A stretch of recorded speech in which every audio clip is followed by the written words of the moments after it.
मामला क्या है? मामला डेविएट करने का है। उस प्रकरण से जो हिंसक प्रकरण हुई है, जो घटनाएं हुई है, उससे ध्यान भटकाने के लिए ममता बनर्जी और अभिषेक बनर्जी षड्यंत्र रच रहे हैं। सवाल है कि ममता बनर्जी का केस एक तरफ है, जो आईपैक का घोटाला है। अभी आईपैक से अगर थोड़ी बहुत भी हमदर्दी रहती तो अखिलेश यादव आईपैक से कॉन्ट्रैक्ट कैंसिल नहीं करते। आईपैक तमिलनाडु और पश्चिम बंगाल दोनों जगह ममता बनर्जी और एमके स्टालिन को मैनेज कर रही थी, चुनाव प्रबंधन का काम कर रही थी। लेकिन उनका चुनाव प्रबंधन का रिजल्ट आ गया 4 मई को, दोनों का सूपड़ा साफ हो गया और दोनों के खिलाफ सीवियर एंटी इनकम्बेंसी थी। मैंने एक दिन पहले ही आपको बताया था कि अगर प्रोडक्ट में दम नहीं है तो लाख आप ताकत लगा लीजिए, लेकिन आप इसको आगे बढ़ा नहीं सकते हैं। आप उस प्रोडक्ट की मार्केटिंग नहीं कर सकते हैं, जनता को उनके तरफ मोड़ नहीं सकते हैं। तो आईपैक ये काम करने में अक्षम रही है।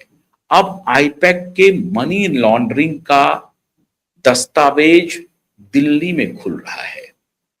इन्फोर्समेंट डायरेक्टरेट अब प्रेस एफआईआर रजिस्टर करेगी, जो ऑलरेडी ममता बनर्जी के खिलाफ जो गंभीर आरोप है। अब ममता बनर्जी को यह साबित करना पड़ेगा कि क्या वो मुख्यमंत्री की हैसियत से आईपैक की दफ्तर में गई थी या एक प्राइवेट एंटिटी के रूप में, एक प्राइवेट इंडिविजुअल के रूप में गई थी।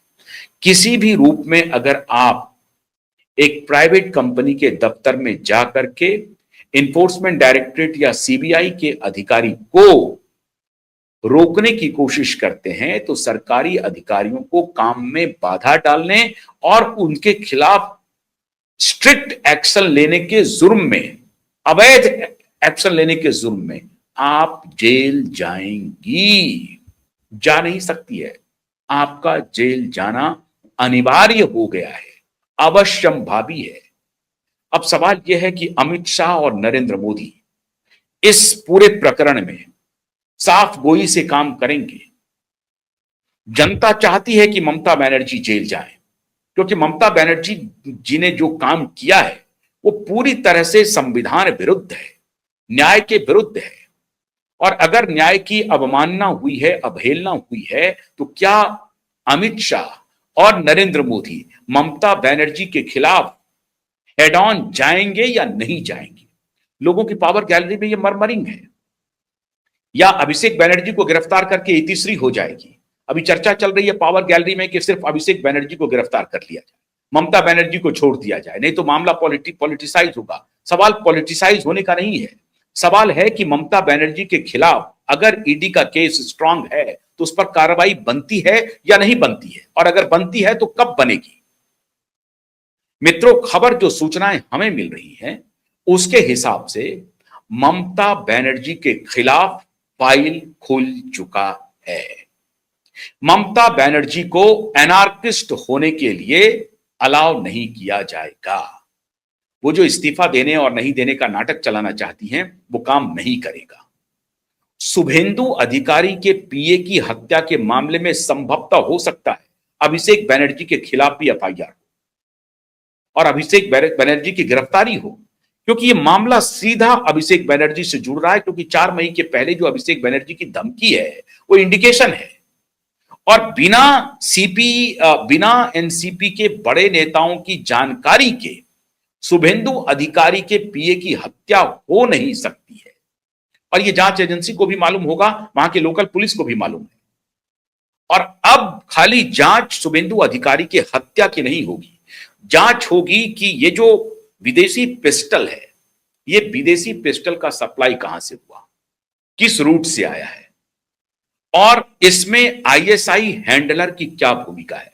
और आईएसआई हैंडलर जो स्लीपर सेल के रूप में पश्चिम बंगाल में व्याप्त है, संदेश खाली से लेकर के, मुर्शिदाबाद से लेकर के, मालदा से लेकर के, 24 परगना से लेकर के कोलकाता तक, सिलीगुड़ी कॉरिडोर में भी।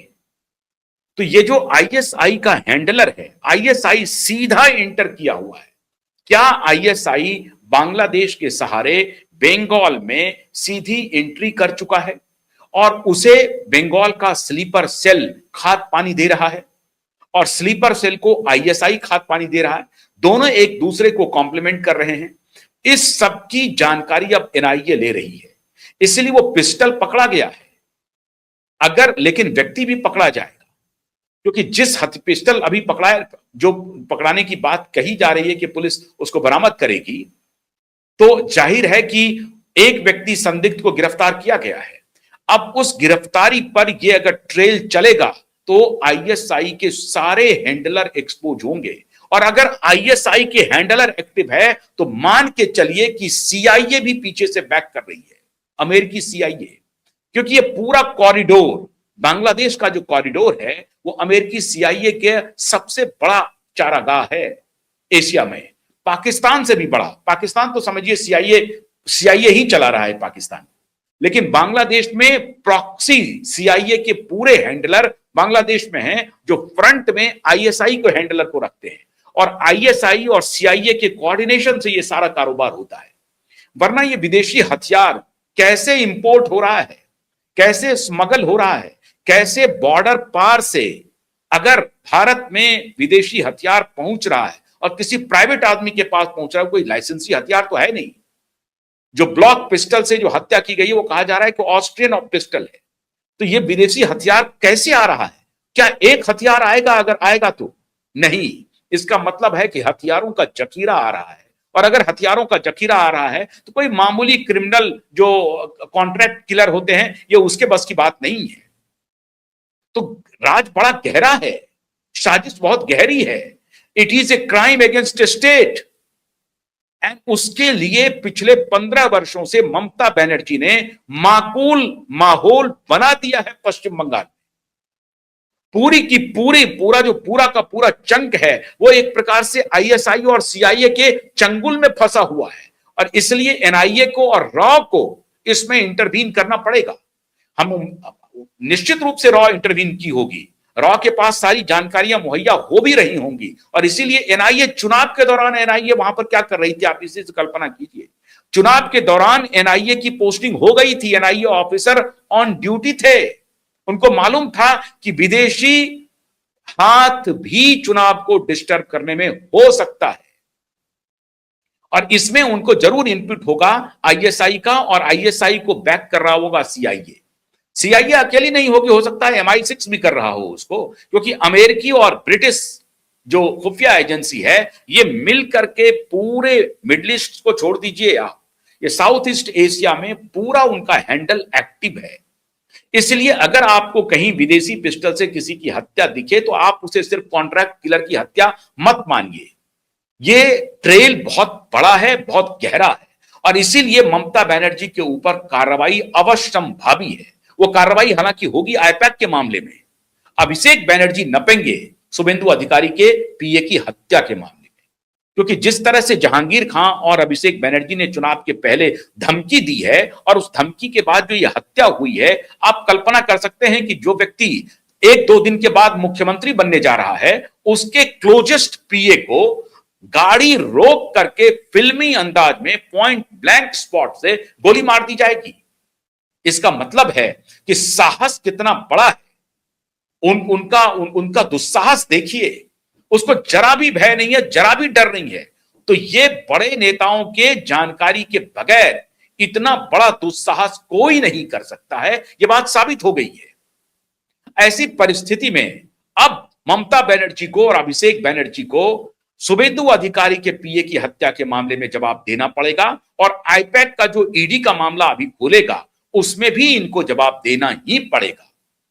बहुत ही गंभीर आरोप इन दोनों बुआ भतीजा के खिलाफ लग रहे हैं और आप पक्का मान के चलिए अगर सरकार इस मामले में भी हीला हवाली बरतती है, ढिलाई बरतती है, तो फिर भगवान मालिक है पश्चिम बंगाल का।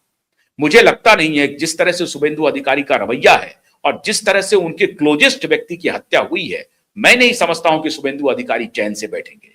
तो आप काउंट शुरू कर दीजिए, अभिषेक बनर्जी और ममता बनर्जी दोनों की गिरफ्तारी ऑन द वे दिखाई पड़ रही है आपको। बहुत बहुत शुक्रिया, नमस्कार।